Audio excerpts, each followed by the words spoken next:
This video is going to focus on how the classroom assistant can support you as the teacher. And really the most important support they can offer is by protecting your presentations. The children deserve that undivided attention of yours when they're getting a lesson from you. But this art of protecting the lesson takes training and it takes practice. First, you need to be communicating when you're going to sit down with the lesson so that that other adult in the environment can be scanning around you, looking for children that might be approaching to ask a question. Then you have to determine, what do you want the assistant to do with that child? How do you want that interaction to look like? In my classroom, I would like to have that child intercepted and then asked, how can I help you? Is there something I can do for you? Or is there a question I can answer? And then they would steer that child in the other direction and help them in whatever way they needed.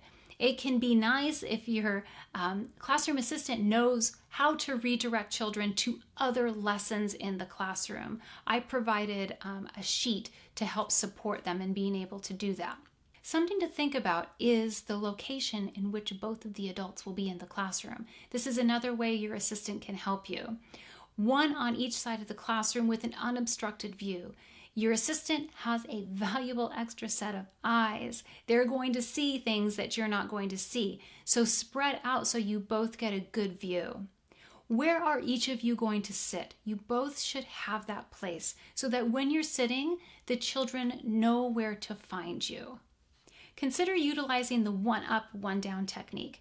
And this is when if one adult is on the floor giving a presentation or helping a child, the other adult is on their feet scanning. Using this technique, you will always have someone on their feet with their eyes on the group. It might also be helpful to mention proximity to your classroom assistant. This is that when you use your closeness with a student, that can help them to maintain or regulate their behavior or what they're doing. So if you have a table with a child that might be noisy or losing control, if you stand just a foot or so away from them to the side and you don't need to say anything, just stand. That awareness of the adult being there, the child will start to regulate what they're doing and bring themselves under better control. This is a fantastic way to help a child get control but not say anything to them. This is a great thing for the assistant to know. Hovering is something that can be a real problem in our environments. In the United States, when we first go to work, we are trained to always stay busy, and that if you're not busy, you're not doing your job. In our classrooms, there are times when there isn't going to be anything to do. And if you're wandering around the classroom, walking, looking for someone to help, you're actually being more disruptive than not. So assure your assistant that it's okay to sit down if there's nothing to do. If no one needs help or support, you can sit and you have a designated place to be. The children will come to you when they need you, but make sure that they don't feel badly for sitting. That there are times in the day where there may not be anything to do, and that's actually a really good thing. That means that the children are being independent and self-sufficient. When adults hover in the classroom and they're looking for something to do, they may interrupt a child that's already working. They may think the child needs help when they don't.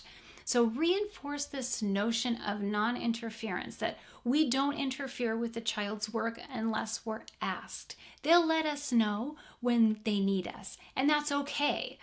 This will also support this idea of being able to take a seat and observe maybe while you're waiting to help someone or while you're waiting for someone to need you.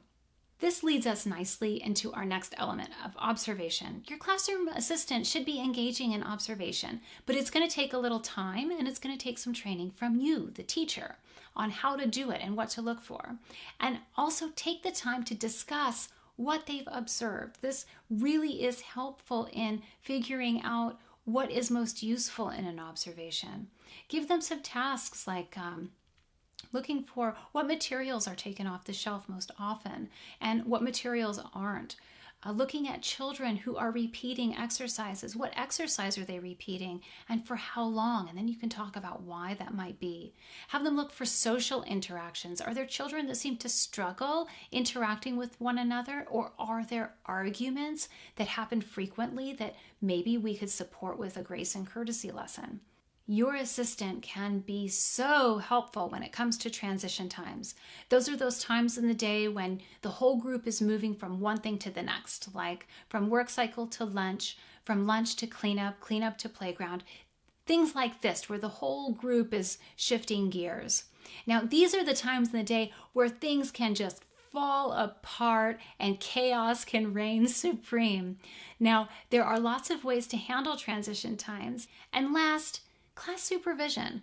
There are times when you're going to have to leave the classroom, or you might be sick for the day and there's a substitute teacher. Your assistant is going to be running that classroom. They know the children. They know the routines and procedures. They know what the children are working on.